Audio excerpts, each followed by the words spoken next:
Tá, não vou enrolar nessa introdução, não. Tudo que vocês estão vendo acontecer no Brasil nas últimas 72 horas tem um motivo bem específico. O caso Master. E não é como se eu estivesse descobrindo a roda aqui, não, tá? Isso está sendo dito abertamente em todos os lugares, até na Globo. Supremo, guardião da Constituição, promover esse ato que obviamente a gente está vendo, e eu tenho dito aqui que, na minha opinião, o objetivo final disso é totalmente outro. Eles estão Testando. Testando, para mim é um teste. Testando, mas testando, mas os negros estão à flor da pele, desde o caso Master. Desde que eles foram eles foram levados por eles para dentro do caso Master. Então, o tempo todo é o sistema atuando pelo sistema e eles fazem parte do sistema. E eu tenho falado isso aqui. Da mesma forma que, Otávio, quando você fala, a Flávia trazendo o diploma do jornalista, tem muito jornalista com diploma que não é mais jornalista, né? Em muitas aspas, porque não tem debate, não tem como você flexibilizar essa discussão. Só tem um caminho esse debate. Você tem que defender o que está na Constituição. Sim. O artigo 5º, inciso 14, é muito claro. Se ele estivesse escrito em russo, ele seria claro para nós, jornalistas. Assim, você tem que investigar, óbvio. Tem que saber se tem alguém monitorando o ministro do Supremo ou qualquer pessoa que se sinta perseguida, óbvio. Mas não tem como você fazer isso violando o direito, uma garantia constitucional de um jornalista. Ai, gente, eu amei esse áudio em vários pontos, mas o principal foi a teoria da internet, de que a Sadi mandou um shade enorme pra Daniela Lima. Torço pela treta. Mas eu quero garantir que você compreenda o jogo político que esses caras estão fazendo às vésperas da eleição para benefício próprio. E eu queria saber porque até agora isso não foi considerado uma interferência nas eleições, o suprassumo de qualquer Estado democrático de direito. Vamos colocar em ordem cronológica para te chocar ainda mais? Se é que isso é possível.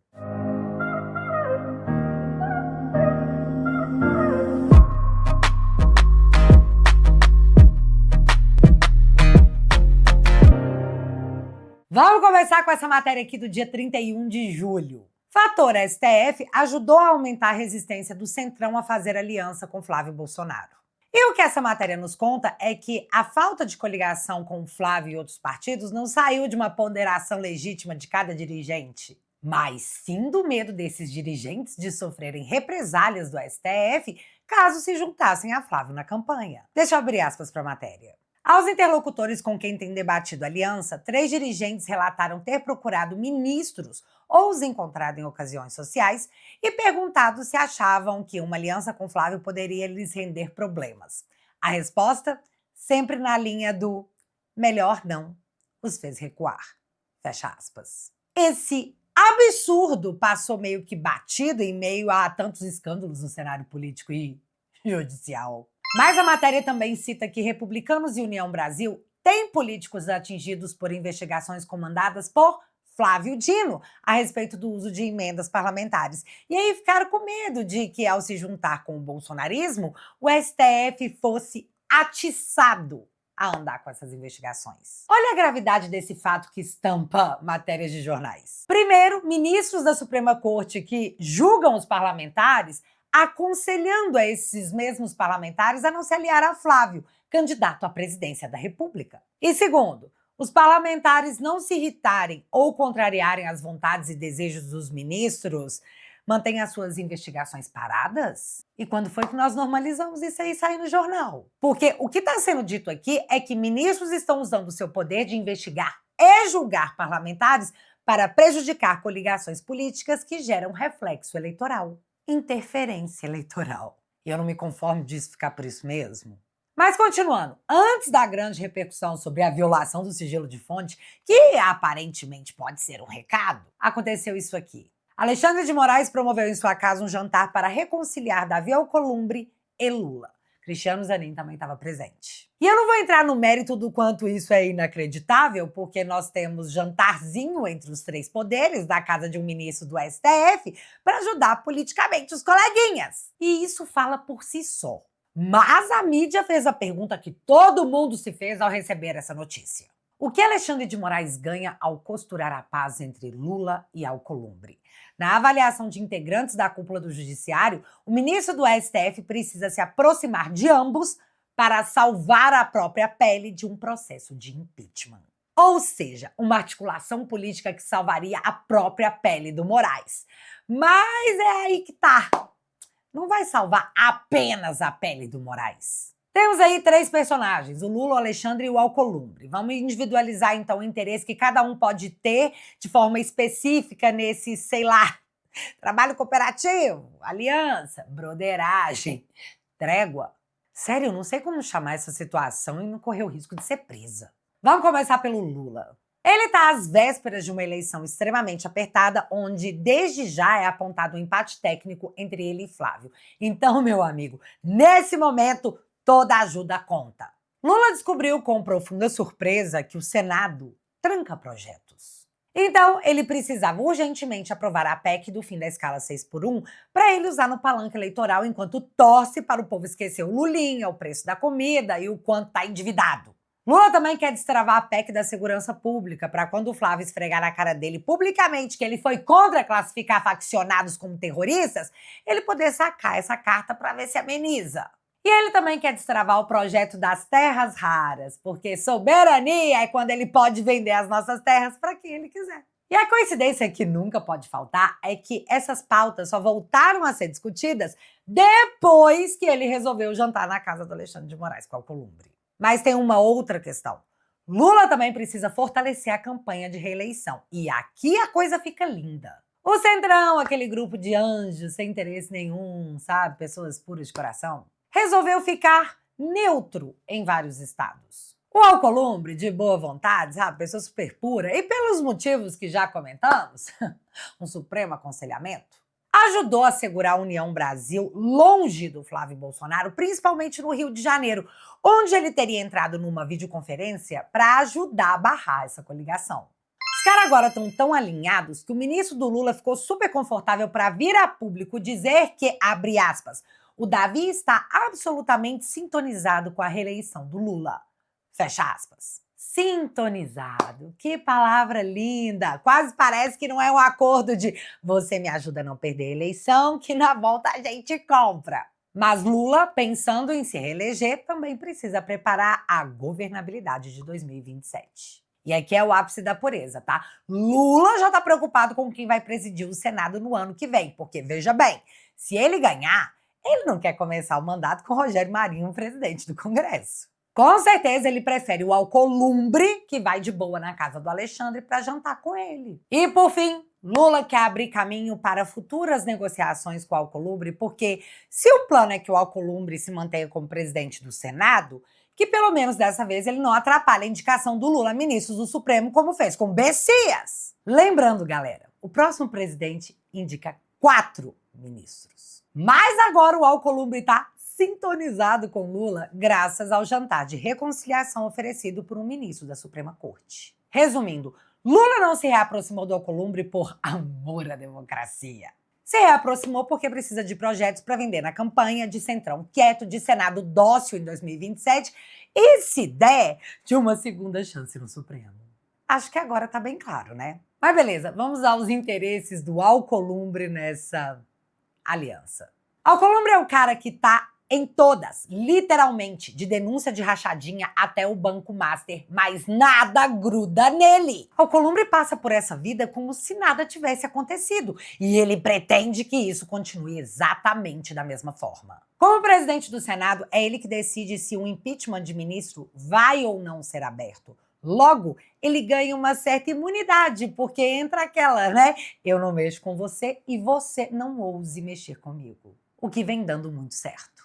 Alguém aí tá lembrado que o Alcolumbre foi delatado pelo Vorcaro e foi acusado pelo dono do Master de ter recebido mais de 150 milhões no exterior por ter ajudado o Master numa demanda? Gente, aparentemente todo mundo já esqueceu dos fundos de previdência do Amapá que investiram no Master e o cara que direcionou esses fundos foi indicado ao cargo pelo Alcolumbre. Por favor, vocês estão lembrados que o Alcolumbre, sozinho após essas coisas que eu contei pra vocês, bateu no peito e disse: abrir ou não a CPI do Master é uma decisão do presidente do Congresso e eu digo que não vai abrir.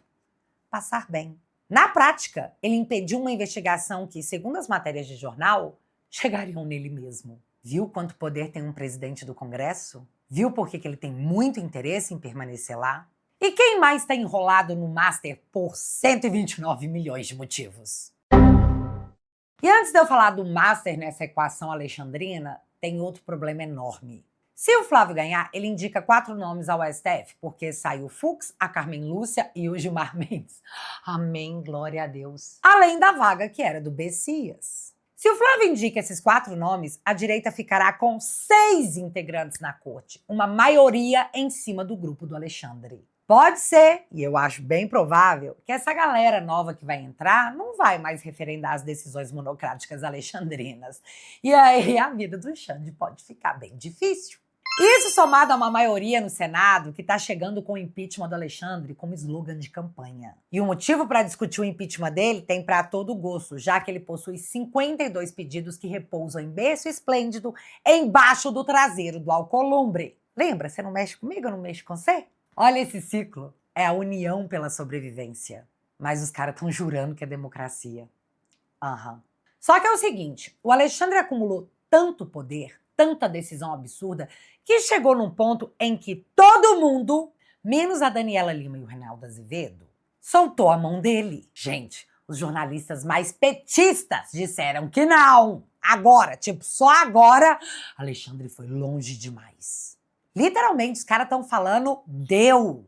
E sim, eu tô falando da quebra do sigilo da fonte. Eu já vou chegar no meu ponto, mas eu preciso contextualizar caso você estivesse morando numa caverna até ontem. Um jornalista do Maranhão fez uma matéria denunciando Flávio Dino por uso indevido de um carro oficial do Estado. Ele publicou fotos do Dino na praia utilizando o veículo, afirmando que Flávio Dino não tinha autorização para uso particular daquele veículo.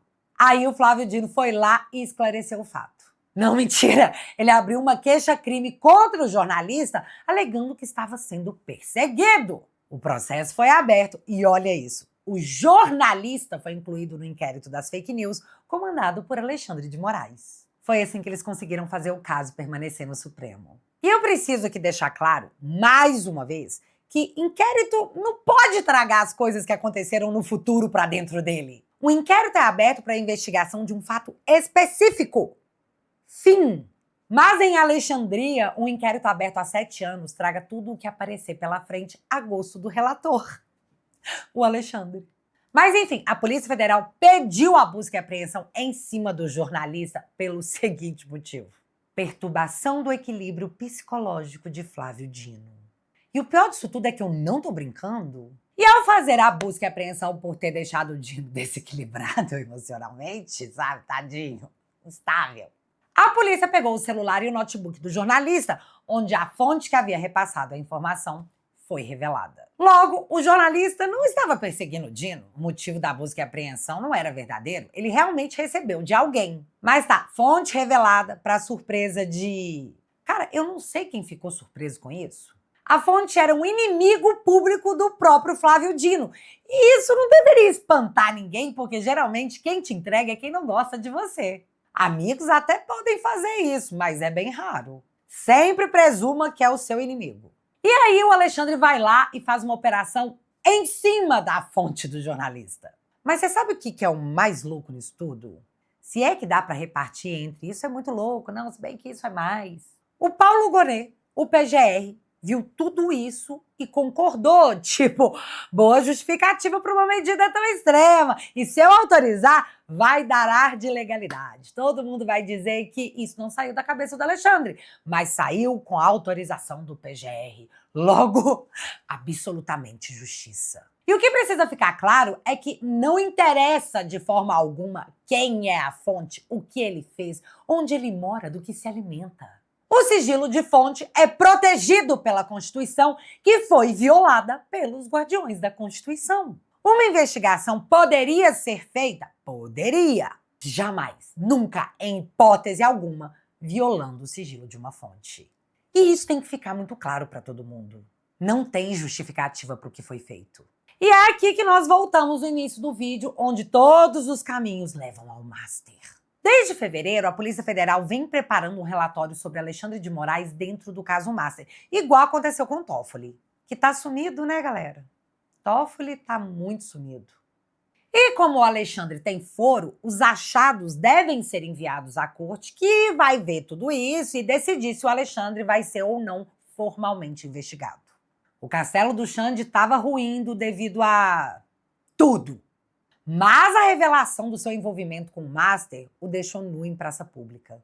Foi naquele momento que o seu apoio, antes quase absoluto, desabou. Com a revelação do contrato, das mensagens, da pressão no Banco Central, o Alexandre ficou exposto à opinião pública que causou constrangimento geral, tanto de seus pares no STF quanto de jornalistas. Foi um estrago irreparável que pode piorar ainda mais com novos vazamentos que estão sujeitos a acontecer, desde que o mundo é mundo. Ainda mais agora que o Volcar trocou de novo de advogado e agora ele foi aconselhado a tratar sua delação como se ele estivesse se confessando. Parece que, enfim, Volcar entendeu que ou ele entrega o grupão, que é bem grande, ou a cela vai ser solitária para ele mesmo. E outra coisa, vocês lembram da nuvem do sicário que o Mendonça falou que iam quebrar o sigilo para ver o que tinha dentro, que estava todo mundo tão apavorado? Pois é, já foi quebrada. Mas com a violação da fonte no caso do Flávio Dino, comandado por Moraes, que deixou claro que não tem medo de críticas quando é o seu que tá na reta, o recado foi entregue para possíveis vazadores de informações sobre o seu próprio caso. Olha só o que eu faço. E essa opinião não é minha. Essa opinião é de todo mundo, de todos os jornalistas, menos da Daniela Lima e do Reinaldo Azevedo. Jornalismo investigativo vive de vazamento de fonte. Mas agora que as fontes estão com medo, o que você acha que vai acontecer? É o tipo de coisa que, obviamente, acontece em democracias salvas pelo autoritarismo. Vocês não concordam? E aí, gente, quando tudo parecia estar horrível, o Alexandre resolveu ver se dava para piorar. E aí ele foi pro all-in. Fachin, que é o atual presidente do STF, deu uma declaração se solidarizando com o Dino, sabe? Desequilibrado emocionalmente, segundo a PF.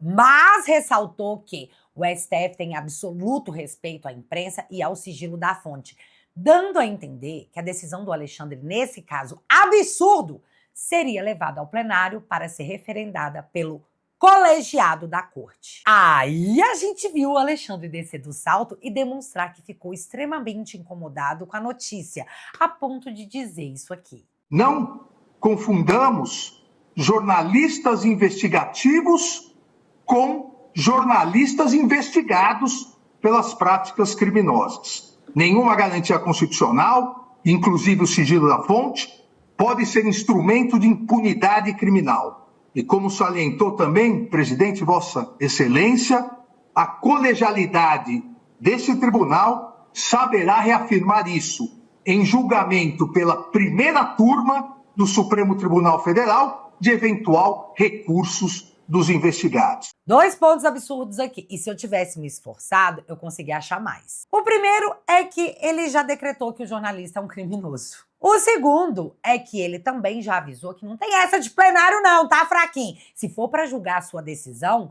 esse julgamento será na primeira turma, onde estão Alexandre, Flávio Dino, Zanin, que estava lá na reunião com Lula e com a Alcolumbre na casa do Alexandre, e a Carmen Lúcia. Mas calma, jornalistas e garantistas! Esse homem salvou a democracia. Vocês estão em choque por quê? Não queria ser eu a pessoa que avisou que não tinha ombro, mas eu avisei. E assim, eu tô muito curiosa para ver o que o Fachin vai fazer, porque o Alexandre trouxe para si a imagem do STF. E nesse momento, a imagem que se reflete é de uma corte ditatorial. De novo, não sou eu que tô falando. Tá em todos os editoriais de todos os jornais. E Fachin, isso está acontecendo sob a sua presidência. Tá orgulhoso? Vai ser o seu legado, tá? Só para vocês entenderem o nível que chegou o Alexandre, a investigação comandada por ele chegou em um suspeito de ter comprado dados da Viviane Bassi, a esposa do Alexandre. E esse suspeito foi lá e falou pro Alexandre que, beleza, fera, mas você não pode ser o juiz desse caso. Mas aí, você sabe o que o Alexandre fez? Ignorou solenemente o pedido de suspeição feito pelo cara que é acusado de comprar dados da sua própria esposa. E agora esse suspeito protocolou direto pro Fachin para que ele afaste o Alexandre de Moraes, porque, gente, como que o Alexandre vai ser imparcial numa dessa? Pergunta retórica, porque não é de hoje que ele recebe o título de juiz, vítima, promotor, delegado, médico e perito. Essa aí é só mais uma para a coleção. Porém, a diferença dessa vez, e ela de fato existe, é que Alexandre se tornou tóxico em nome da própria sobrevivência. E todo esse vídeo era para demonstrar que não foi apenas um jantar na casa do Alexandre, foi o verdadeiro tamo junto, porque temos que estar. Se não, ferrou. E eu tinha falado do Gonê, que tinha autorizado tudo isso acontecer, e eu fico surpresa, porque ninguém fala do Gonê. Gonê foi o cara que estava lá em Londres tomando Macallan com o Vorcaro. E com o Alexandre, claro. E com o diretor da PF. Gonê foi o cara que apareceu nas mensagens do Vorcaro, quando ele estava pedindo para alguém entrar em contato com ele e com o diretor da PF, pedindo que eles impedissem que a galera de baixo fizesse uma sacanagem com ele. Gonê é o cara que vai validar a delação do Vorcaro. Gonê é o cara que deu o ar de legalidade para tudo isso. Afinal, lembra o que eu falei? A PGR autorizou. Eu queria muito saber quando que o Gonê vai deixar de ser coadjuvante nessa história. Mas para esse momento chegar, eu vou ter que aguardar as cenas dos próximos capítulos. E antes desse vídeo acabar, eu quero agradecer demais a Edvirges, ao Marco e ao Regis, que se tornaram membros ouro aqui do canal. Olha a quantidade de coisa louca que compõe atualmente a nossa realidade. Mas, gente, eu prometo, o nosso turno não é um turno de vingança. É mais que isso. É o turno que vai restabelecer a democracia. A de verdade, não a relativa pujante. E eu sei que é uma guerra. E eu só posso agradecê-los por lutarem ela comigo. Muito obrigada. De coração. E para encerrar esse vídeo, cabe um último recado. Entramos na fase final. Nos próximos dias, a equipe do Te Atualizei vai receber o texto final do livro que estamos escrevendo sobre a história do bolsonarismo. Foram meses e meses de pesquisa, leitura e revisão para construir o capítulo mais importante da história recente do Brasil. Bolsonaro é o líder de um movimento que tirou milhões de pessoas do silêncio político. Em 2018, elegemos o melhor presidente que esse país já teve. E olha, aquilo não foi sorte. Sorte é passiva, sorte cai no colo. Aquilo teve nome, teve rosto, teve trabalho, teve um povo inteiro de pé. E isso tudo também faz parte da sua história.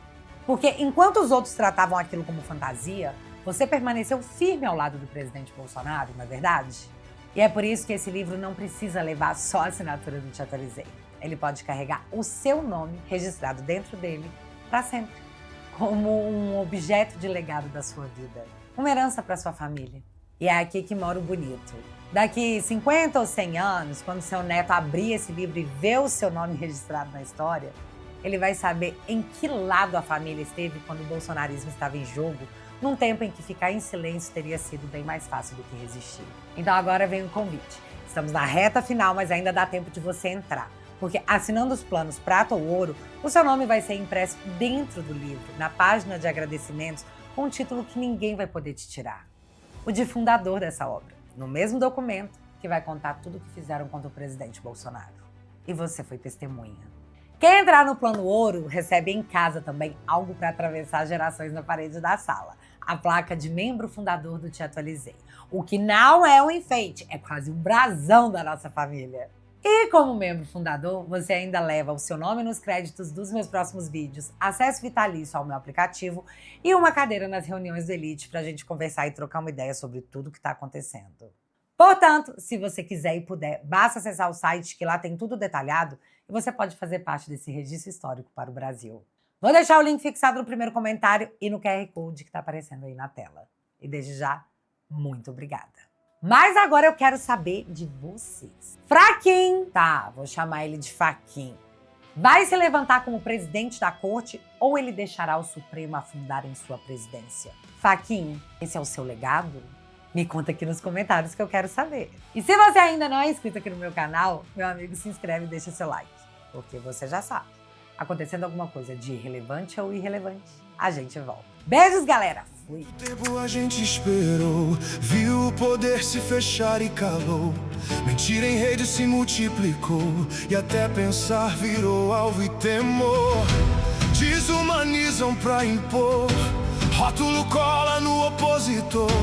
Antes da lei vem o clamor e a vitrine cobre a dor. A ferida do mundo não tem par, memória exige não repetir.